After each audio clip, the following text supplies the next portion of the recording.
تەوە دوای ئەوەی کە پەروەردگار ڕزگارتی کرد لێی دوعای هەمومان لە مانجی ڕەمەزانەوە بوو اللهم إنك عفو تحب العفو فاعف عنا اللهم اعتق رقابنا من النار أي پەروەردگار تاوان و گوناهمان زۆر کردووە لێمان ببوورە و عەفومان کە صحیفەی ئەعمالمان زۆر ڕەش و پیسە بۆمان پاککەرەوە و سپیکەرەوە و هەروەها لە ئاگری دۆزەخ ڕزگارمان کە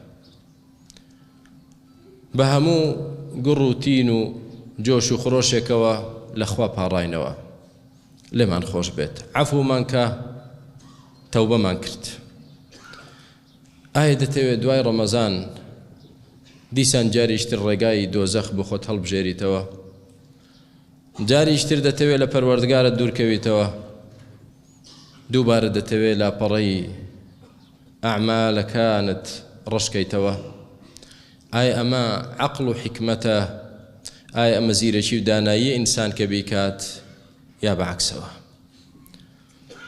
بەڕێزەکانم مانجی ڕەمەزان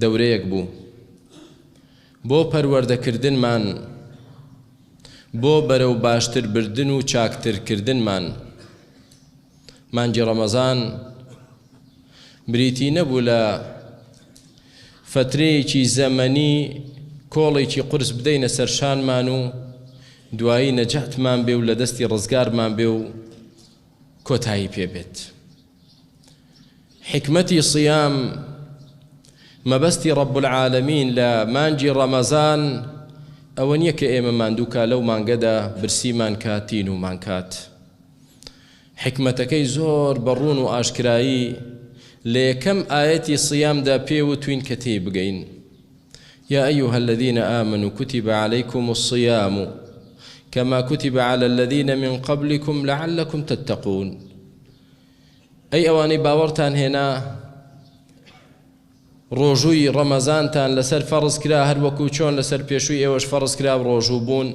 بۆچی لعلكم تتقون بۆ ئەوەی ببنە کەسانێکی تەقوادار بۆ ئەوەی ببن بە کەسانێکی خۆپارێز لە حرام و خراپە بۆ ئەوەی ببنە کەسانێکی لە خواترس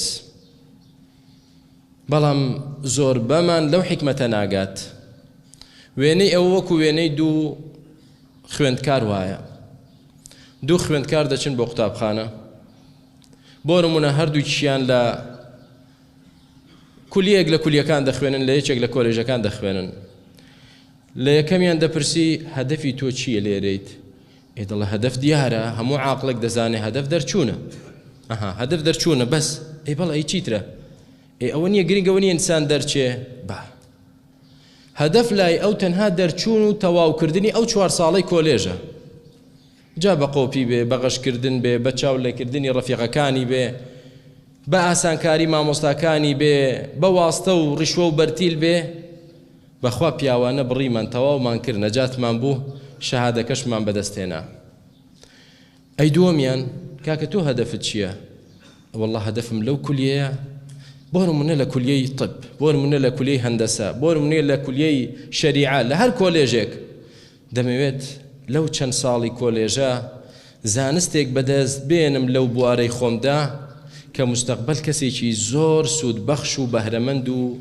پایە بەرزم لێ دەرچێ لە کۆلێژی ئەندازیاریم دەمەوێت باشترین ئەندازیارم لێ دەرچێ یا باشترین پزیشکم لێ دەرچێ باشترین مامۆستام لێ دەرچێ ئەوە هەدەفی منە سیر کەمە هەدەفی تەناوە نییە تەواوی کات کولیەکە تەواوکە دەیەوێت ئەم 4 ساڵ 5 ساڵ 6 ساڵی کۆلێژەکە مەدرسەیەکە قوتابخانەیەکە دەورەیەکی تدریبیە تیایدا فێر بێت علم و زانست بەدەست بێنێ مەهارەت و بەهرەمەندی کەسب کات و دەستی بخا بۆ ئەوەی کەسێکی باشی لێ دەرچێت ئەمما یەکەمیان کورە بەس تەواوی کەین گرنگەوەی تۆ شەهادەکە بەدەست بێنی نەجاتت بێت 4 ساڵەکە تەواوکەتەوە خۆی دەڕوات هەمان بوو ڕەمەزان بەس دەویست بڕوات کاکە ڕەمەزان چی وەڵا ڕەمەزان ئەوەیە بەس سی ڕۆژە خوای گەورە فەرزی کردووە لەسەرمان بە هەڵسین پێی ئەوە هەر بۆ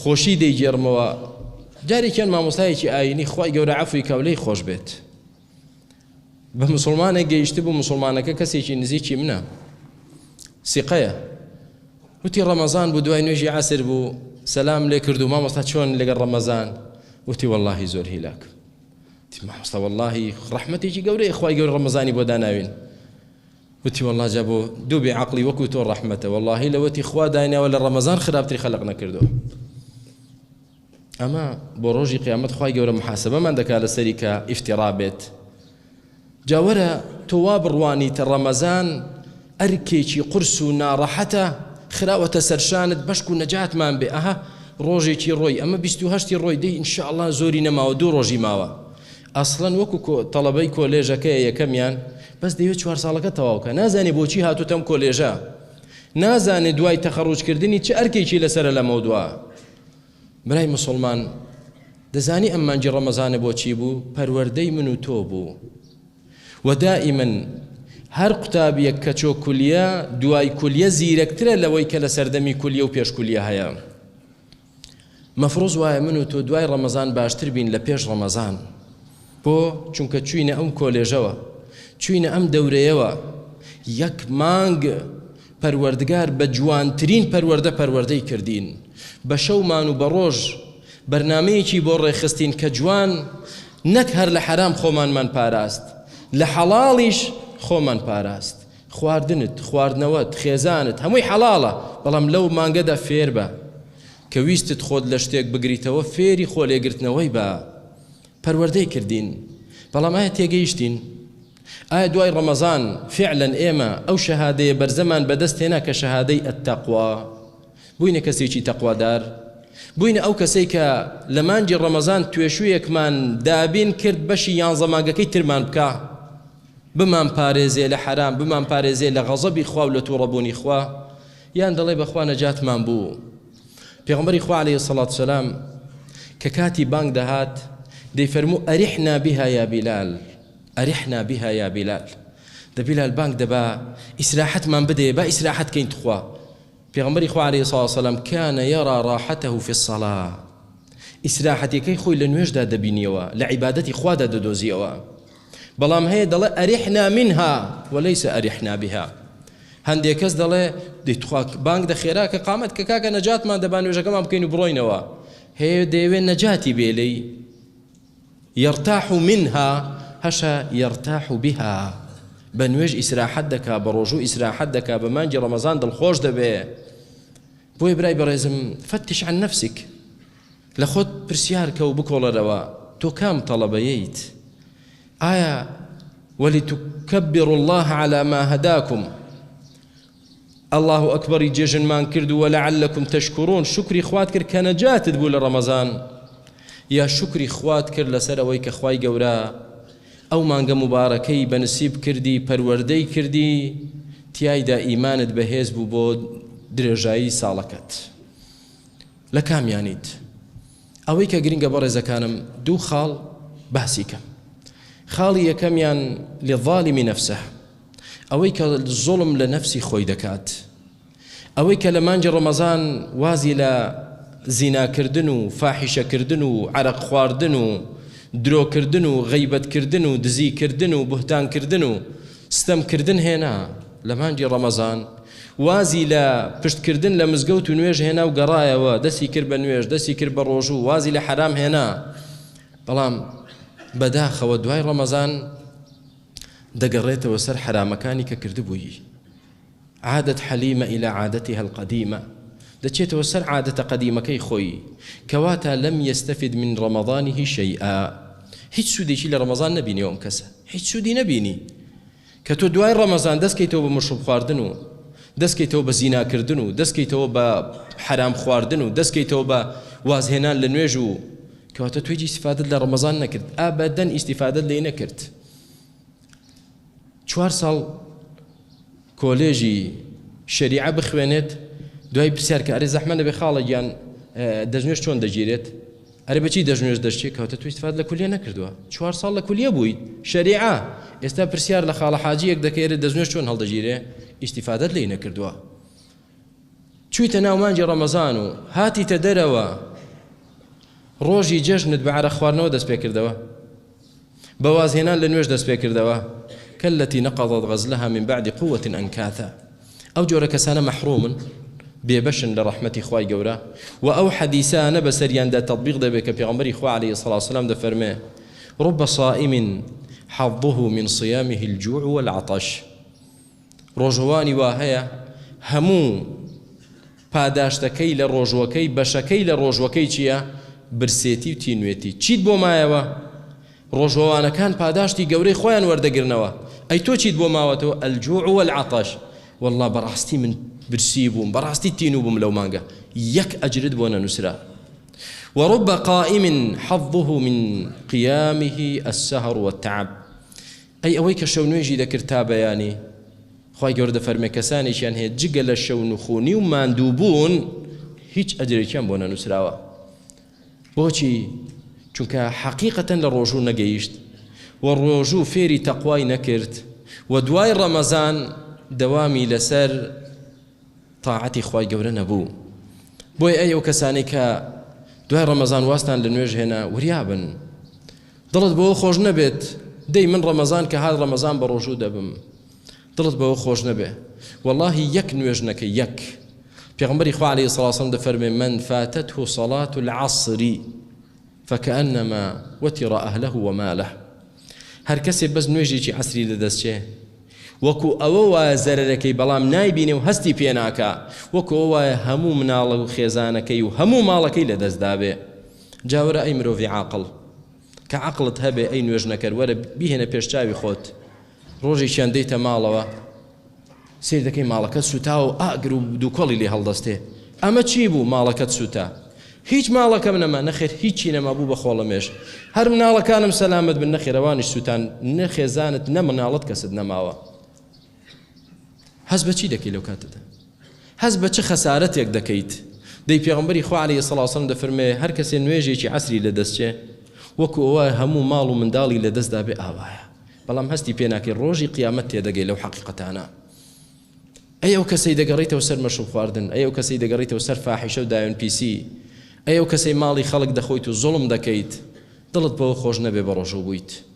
مادام تۆ دەستت کردەوە بە زوڵمکردن و تاوانکردن و یاخیبوون لە خوای پەروەردگار، ئەوە نیشانەی ئەوەی هیچت لێ قبوڵ نەبووە. إنما يتقبل الله من المتقين. چونکە بە ئەمە دەرسێک بێ بۆ هەر هەمومان. دەزانی مانگێک خۆت ماندوو کرد، مانگێک ماڵت بەخشی، دوعات کرد، قورئانت خوێند، شەو نوێژت کرد، بە ڕۆژوو بووی، چاکەکاریت کرد، یەک مانجی کامل، زەمان هەیە خوا لێ قبوڵ کردبووی؟ من پێت دەڵم ناوەڵڵا، ناوەڵڵا خوای گەورە تەنها لەو کەسانە قبوڵ دەکا کە تەقوادارن. إنما يتقبل الله من المتقين. تەنها خوای گەورە لەوانە عیبادەت قبوڵ دەکا کە تەقوادارن. کە تۆ لە مانجی ڕەمەزان بە تەقوا بچیتە دەرەوە خوا لێ قبوڵ کردووی، کە بە تەقوا نەچیتە دەرەوە خوای گەورە لێت قبوڵ ناکا. ئەی چۆن بزانین تۆ تەقواداری خوا لێ قبوڵ کردووی؟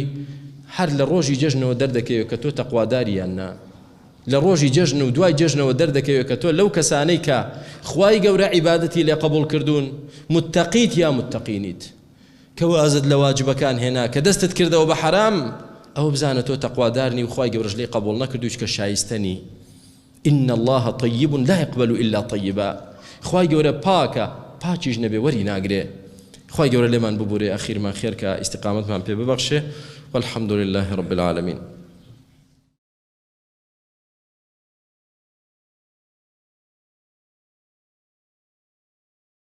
الحمد لله والصلاة والسلام على رسول الله. خاڵی یەکەممان بۆ ئەو کەسانەی دەگەڕێنەوە سەر حرام و واز لە واجب دێنن، الظالم نفسه. خاڵی دووەم بۆ ئەو کەسانەیە کە ناگەڕێنەوە سەر حرام إن شاء الله، بەڵام زۆر لە پلە بەرزەکاندا دەبەزن، خێرێکی زۆر گەورە لە دەست خۆیان دەدەن. ئەی کەسە لە پێشەکان، کەسە پلە بەرزەکان کە بەڕاستی لە هەموو بوارێکی خێردا لە ڕەمەزان لە پێشەنگدا بوون، ئایا لایەقی تۆیە و شایستەیت کە تۆ دوای ڕەمەزان ئەو پلە بەرزێتیە لە دەست بدەیت؟ نابینیت ئەو کەسانەی کە ڕقەمێکی قیاسی بەدەست دێنن، ئەو کەسانەی کە لە بوارێک لە بوارەکانی پێشبڕچێدا پلەی یەکەم بەدەست دێنن، لەسەر ئاستی شارێک بێ، وڵاتێک بێ، جیهان بێت، حەز دەکەن دائیمەن ئەو نازناوە لە دەست نەدەن، ئەو پاڵەوانیەتی هەر بۆ ئەوان بمێنێتەوە، کەس نەبێ ڕۆژێک پێشیان کەوێتەوە. ئەی چۆن تۆ لە ڕەمەزان دەزانی چەندێ پێشکەوت بووی، دەزانی چەندێ لە بەرزیدا بووی، چۆن خەریکی قورئان خوێندن بووی، خەریکی عیبادەت و تاعەت و ذکر و خێرکردن بووی. ئەی چییە بۆ وات لێهات؟ دوای ڕەمەزان بەس فەرزەکەت دەکەیت، دوای ڕەمەزان بەس ئەوەی حرام ناکەیت، ئەجینا دەرگای سونەتت داخست و ئاگاد لە هیچ پێشبڕچەیەک نییە لە بواری سونەت و مستحەباتدا. لەمە دوا قورئان تەواو دای دەخەیت تا ڕەمەزانیش تر نایناسیتەوە، ئاگاد لە قورئان نابێ. لەمە دوا خێر و خێرات دوا دەزانی دەرگای داخرا هیچی تر خێر و سەدەقە ناکەی. لەمە دوا نوێژی جەماعەت ئاگاد لێی نامێنێ. من لە ماڵەوە نوێژەکانم دەکەم، گرنگەوەی فەرزەکەم بەجێ بگەێنم، ماڵی خوا ناناسی لەمە دوا، ئەوەتە بۆ جومعە. چەندێ فەرقی کردووە لەگەڵ ڕەمەزان. بۆیە ئەی موسڵمان هەوڵدە لە پلەی بەرز و ئاستی بەرزدا بمێنیت. پێغەمبەری خوا عەلەیهی سەڵاتو وسەلام بە عەبدوڵڵاهی کوڕی عومەری فەرموو: لا تكن مثل فلان كان يقوم الليل فترك قيام الليل. وەکو فڵانە کەس مەبە شەو نوێژی دەکرد کەچی وازی لە شەو نوێژ هێنا، لە پلەیەکی بەرز دابەزیە پلەیەکی نزم، وەکو ئەو مەبە. فلا تكن مثل فلان كان يصوم فترك الصيام، كان يقوم الليل فترك قيام الليل، كان يتلو القرآن فترك تلاوة القرآن، كان يذكر الله فترك ذكر الله، كان يتصدق فترك التصدق بماله، كان يصل الأرحام فترك صلة الأرحام. وەکو ئەو کەسانە نەبین کە لەو هەموو بوارە چاکانەدا لە پێشەوە بوو، ئێستا وازی لە سیلەی ڕەحم و لە زیکرکردن و لە قورئان خوێندن و لە نوێژی سونەت و لە ڕۆژوی سونەت و وازی لە هەر هەمووی هێنا. باوەکو ئەو کەسانە نەبیت ئەجینا پلەتدا دەبەزێت، ئەو کەسە مقتەسد دەبیت، ئەو کاتە سابق بالخەیرات نابی. خۆی گەورە هیدایەتماندا. براکانم با لە تام و چێژی عیبادەت بگەین. حاڵی خەڵک سەبارەت بە ڕەمەزان نمونەیەکم هێنایەوە لەسەر واجب و ئەوەی کە واز لە واجب دێنێ و تووشی حرام دەبێت. نمونەیەکی ترتان بۆ بێنمەوە. دوو کەس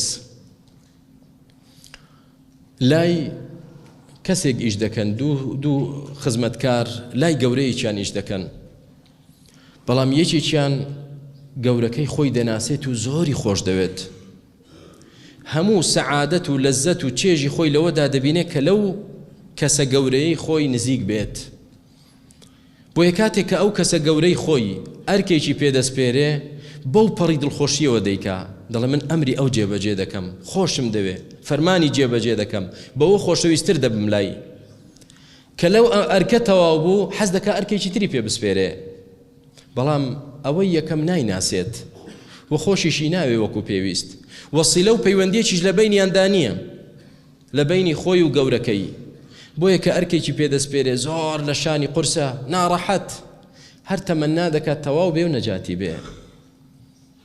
دەزانی برای مسلمان ئەو ئەرکەی کە خوای گەورە پێت دەسپێرێ، تۆ ئەو دوو کەسە یەکێکی لەم دوو کەسە ئەگەر بزانی چی ئەو ئەرچی بە ڕۆژوبوون و نوێژکردن و قورئان خوێندن و زیکرکردنی پێسپاردوویت، واللهی حەز ناکەی تەواو بێت، واللهی تام و چێژ لەوەدا دەبینی کە تۆ عیبادەتی خوا دەکەیت.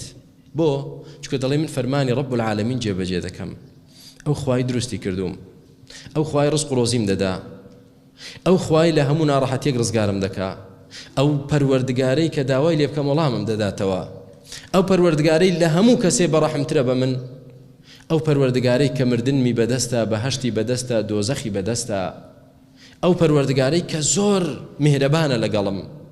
بۆیە تۆ خۆشی خۆت و سەعادەتی خۆت لەوەدا دەبینیتەوە کە لە گوێڕایاڵی پەروەردگارت دابی. ڕەمەزان تەواو بوو پرسیار دەکەی ئەی پەروەردگار چیتر لە جێژندا چی بکەم خێرە، ئەی دوای جێژن لە شەوال چی بکەم خێرە، ئەی دوایی لە مانگەکانی تردا چی بکەم بۆی دائیمەن لە تۆ نزیک بم ئەی پەروەردگارم، و دائیمەن مەحەبەتی تۆ لە دڵمدا بێ، و دائیمەن تۆ خۆشت بوێم، و دائیمەن ڕێزم هەبێ لای تۆ. چونکە والله عزتنا في طاعتنا وذلنا في معصيتنا. دەزانی کەی تۆ بەعیزەتیت، دەزانی تۆ کەی سەعید و بەختەوەریت، ئەو کاتێکە عیبادەتی خوا دەکەیت. چێ هەیە لە ئێوە مەگەر لە جۆری یەکەم بن، ئەجینا چێ هەیە لە ئێوە ڕەمەزان بە تایبەتی لە ڕۆژانی ئەخیر لەو پەڕی دڵخۆشی دانەبوو بێت. چێ هەیە لە ئێوە کە ڕەمەزان کۆتایی دێت زۆر بێتاقەت نابێت کە ئەخیر ڕۆژی ڕەمەزانە، شەوانمان ئاوەدان بوو لە مزگەوت نەما، بە ڕۆژ بە ڕۆژوو بووین نەما، بەردەوام خەریک بووین حیسەی ئەمڕۆی قورئانەکەمان بخوێنین، ئەوەش کەم تەرخەمی لێ دەکرێت لەمە دووە. بۆی براکەم عیزەتی تۆ، سەربەرزی تۆ، بەختەوەری تۆ، خۆشحاڵی تۆ، ڕێکخستنی ژیانی تۆ لە چیدایە؟ لە تاعەتی خوادایە. ئەی کە لە تاعەتی خوا دوور دەکەویتەوە تووشی زەلیلی دەبیت، تووشی شەقاوەت و بەدبەختی دەبیت. بۆی براکانم وا بڕوانە عیبادەت و تاعەت کە بۆ خۆتە، وا مەزانە پەروەردگار ئیشی بەوەیە من و تۆ تینوو بین، برسی بین، شەونخۆنی بکەین و ماندوو بین، یەک ئیشی بەوە نییە، بۆ تۆیە. تۆی لەسەر پەروەردە دەکا، بۆی تۆ دڵخۆشکە، بۆی تۆ بە عیزەت کە، بۆی تۆ کامەران و سەربەرزت کە، چکە بە ئەندازەی نزیکبوونت لە خوا بە ئەندازەی ئەوە تۆ بەختەوەری سەعیدی کامەرانی سەربەرزیت، و بە ئەندازەی غافڵبوونت لە خوا و بێئاگاییت لە خوا و دووریت لە خوا بە ئەندازەی ئەوە تووشی دەردەسەری و مەشاکل و زەلیلی و ڕسوایی دەیت. بۆیە تاعەتی خوا عیزەتی خۆتی تێدا دەبینیتەوە. لەو دەرسانەی کە لە مانجی ڕەمەزان وەرمانگرتن براکانم، یەکەمیان ئەتەقوا، فێر بین ڕەمەزان بۆ تەقوایە، با تەقوادار بین، خۆمان بپارێزین لەوەی کە خوا پێی ناخۆشە. لەو دەرسانی لە ڕەمەزان فێر بین ئەسەبر، ڕەمەزان فێری سەبری کردین، 14 سەعات 16 سەعات نان ناخۆیتەوە، ئاو ناخۆیتەوە، لە خێزانت نزیک ناکەویتەوە، زۆر شتێ نایکەیت، فێری سەبرت دەکا. فێری سەبرت دەکات تۆ بە 2 سەعات و 3 سەعات لە شەو نوێژدا وەستای و خەریکی نوێژیت، فێری سەبر دەبی. و هەروەها لەو دەرسانەی کە ڕەمەزان فێری کردین حسن الخلق، ئایا ڕەمەزان فێری ڕەوشت بەرزی کردیت؟ ئەی ئەوە نەبوو پێغەمبەری خوا عەلەیهی سڵاو وسەلام فەرمووی من لم يدع قول الزور والعمل به فليس لله حاجة في أن يدع طعامه وشرابه. هەر کەسێ واز لە قسەی پڕ و پوچ و درۆ و غەیبەت و بهتان و ناحەق نەهێنێ و واز لە کاری خراپ نێنێ، ئەوە خوای گەورە پێویستی بۆ نیە واز لە خواردن و خواردنەوەی بێنێ. کەواتە ڕەمەزان فێری کردی قسەی پوچ نەکەی، قسەی ناحەق نەکەی، درۆ نەکەی، غەیبەت نەکەی، کردەوەی غەڵەت نەکەی. ڕەمەزان فێری ڕەوشجوانی کردیت.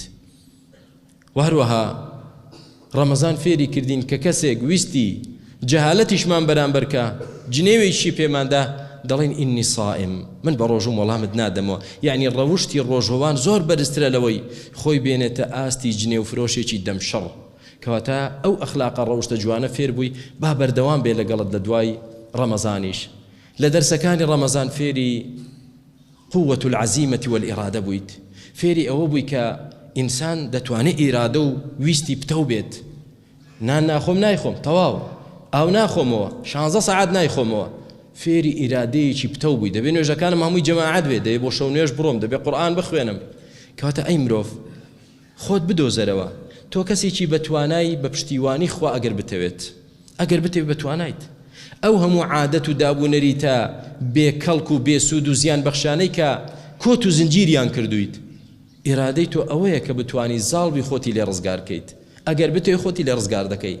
چۆن توانیت لە ڕەمەزاندا بەسەر هەموو دابوونەری تا کاندا زاڵبی کە خوای گەورەی ویستی زاڵبی بەسەریدا، ئێستاش دەتوانی چیت بوێ بیکەی بە ئیزنی خوای گەورە. فێری ئیرادەیەکی بەرز و پتەو بین. لە کۆتاییدا بەڕێزەکانم، ئەحەب الأعمال إلى الله أدومها وإن قل. خوای گەورە پێی خۆشە کردەوەکانت بەردەوام بن ئەگەر کەمیش بێ. پەروەردگار نافەرمێ ئێوە هەر یان زەمانگەکەی تریش وەکو ڕەمەزان بە ڕۆژوو بن، وەکو ڕەمەزان بەو شێوازە شەو نوێژکەن، وەکو ڕەمەزان بەو شێوازە نا. بەڵام دەیەوێت تۆ دەوامت هەبێ با کەمیش بێ. هەموو ڕۆژ بە ڕۆژوو نابی، لە مانجێکدا دووشەمە و پێنجشەمە، لە مانجێکدا 3 ڕۆژ لەیالی البیض بە ڕۆژوو بە. ناتوانی وەکو ڕەمەزان قورئان ئەوەندە بخوێنیتەوە، باش قورئان هەر بخوێنە، لە خزمەتی قورئاندا بە، بەڵام کەم تێقەی ناکە. مهم بەردەوام بیت، لە قورئان نەپچڕەی. ژیانی تۆ بەختەوەری تۆ لەوەدایە، لەگەڵ کەلامەکەی خوابی، ذکری خوا بەردەوام بە لەگەڵی براکەم. دەڵێ ڕەمەزان شەوانە 1000 جار 2000 جار ئەستەغفر اللهم کردووە، پاشە کاکە ئێستا 100 جار بیکە، 100 جار بیکە. مهم أدومها وإن قل لنبقى على صلة بالله جل وعلا. بۆی پەیوەندیت لەگەڵ خوا نەپچڕێ بەردەوام بێ، ئەگەر لاواستریش بێ لە ڕەمەزان. داواکارم لە خۆی پەروەردگار بۆ خاتی ناوجوانەکانە سیفاتە بەرزەکانی لێمان ببورێت، عەفومان کات، ئەخیرمان خێر کات، يا رب العالمين استقامة من بي ببخشي لدواي رمضانيش هر كسانيشي بتقوى كسانيشي صالح ومصلح بن يا أرحم الراحمين ومحسن وشاك كاربين أي پروردگار لمردو كان من خوش بي شفاء نخوش كان ما بدي حالي هم ولايك من باش كي هدايتي هم ولايك من بدي استقامة من بي ببخشي أخير ما خير كي اللهم إنا نسألك من كل خير خزائنه بيدك ونعوذ بك من كل شر خزائنه بيدك اللهم زدنا ولا تنقصنا وأكرمنا ولا تهنا وأعطنا ولا تحرمنا وآثرنا ولا تؤثر علينا وأرضنا وارض عنا يا مقلب القلوب ثبت قلوبنا على دينك يا مقلب القلوب ثبت قلوبنا على طاعتك يا مقلب القلوب ثبت قلوبنا على حسن عبادتك وذكرك وشكرك آمين الحمد لله وصلى اللهم وسلم على رسول الله.